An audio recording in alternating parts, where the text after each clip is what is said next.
Sir Nifty ബാങ്കിലേക്ക് നോക്കുകയാണെന്നുണ്ടെങ്കിൽ തീർച്ചയായിട്ടും ഇന്നലത്തെ ആ ഒരു മൊമെന്റും നമുക്ക് കാണാൻ സാധിക്കുന്നില്ല എങ്കിൽ പോലും ഇന്നും ഏകദേശം 49,426 എന്നൊരു നിലയിൽ ഏകദേശം ഒരു 100 പോയിന്റ്സിന്റെ ഒരു മൂവ്മെന്റ് ആണ്, ഒരു ഫ്ലാറ്റിഷ് ടോണിൽ എന്ന് തന്നെ പറയാൻ സാധിക്കും.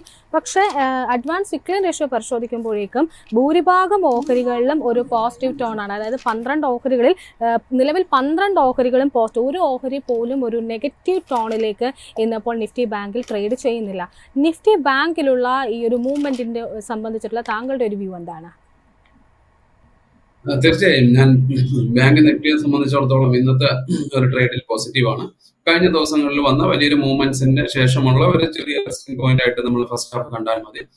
സെക്കൻഡ് ഹാഫിൽ എനിക്ക് തോന്നുന്നത് മൊമെന്റം തിരിച്ച് റീഗെയിൻ ചെയ്യാൻ സാധ്യതയുണ്ട്. അത് ഏകദേശം ഒരു 50,000 അടുത്തേക്ക് കൊണ്ടുപോകാനുള്ള സാധ്യത, അതിന് മുകളിലും പോകാനുള്ള സാധ്യതയാണ് ഇപ്പോൾ കാണുന്നത്. എറൗണ്ട് ഈ 49,200 എന്ന് പറയുന്നത് ഒരു എക്സ്പോണൻഷ്യൽ മൂവിങ് ആവറേജിന്റെ മുകളിലാണ് നമ്മൾ ട്രേഡ് ചെയ്യുന്നത്. അത് തന്നെ ഒരു പോസിറ്റീവ് സെന്റിമെന്റ് ആണ്.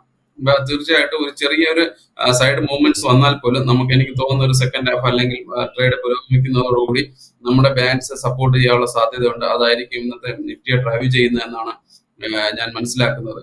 അതേപോലെ തന്നെ നമുക്ക് പ്രതീക്ഷിക്കാവുന്നത് മെറ്റൽ ഇൻഡെക്സും അത് ഓട്ടോയുമാണ്. ഓട്ടോയിലും സപ്പോർട്ട് കിട്ടാനുള്ള സാധ്യത നമ്മൾ കാണുന്നുണ്ട്. ഇന്നലെയും ചില ഓട്ടോ കമ്പനികളിൽ പെർഫോം ചെയ്തിരുന്നു. ബാങ്ക് നിഫ്റ്റിയിൽ നമുക്ക് ഇമ്മീഡിയറ്റ് ഒരു സപ്പോർട്ട് പറയാവുന്നത് ഒരു 49,000 തന്നെയാണ്. ആ 49,000 49,200 എന്ന് പറയുന്ന എക്സ്പോണൻഷ്യൽ മൂവിങ് ആവറേജിന്റെ ഇടയ്ക്ക് നല്ലൊരു റെസ്റ്റിംഗ് പോയിന്റ് ആയിരിക്കും intraday trade off point of view എന്ന് പറയുന്നത്. then ഒരു റെസിസ്റ്റൻസ് എന്ന് പറയുന്നത് 51,000 ആണ്. 51,000ലേക്ക് പോകാനുള്ള സാധ്യത ഇമ്മീഡിയറ്റ്ലി ഉണ്ട് എന്നാണ് ഞാൻ പ്രതീക്ഷിക്കുന്നത്.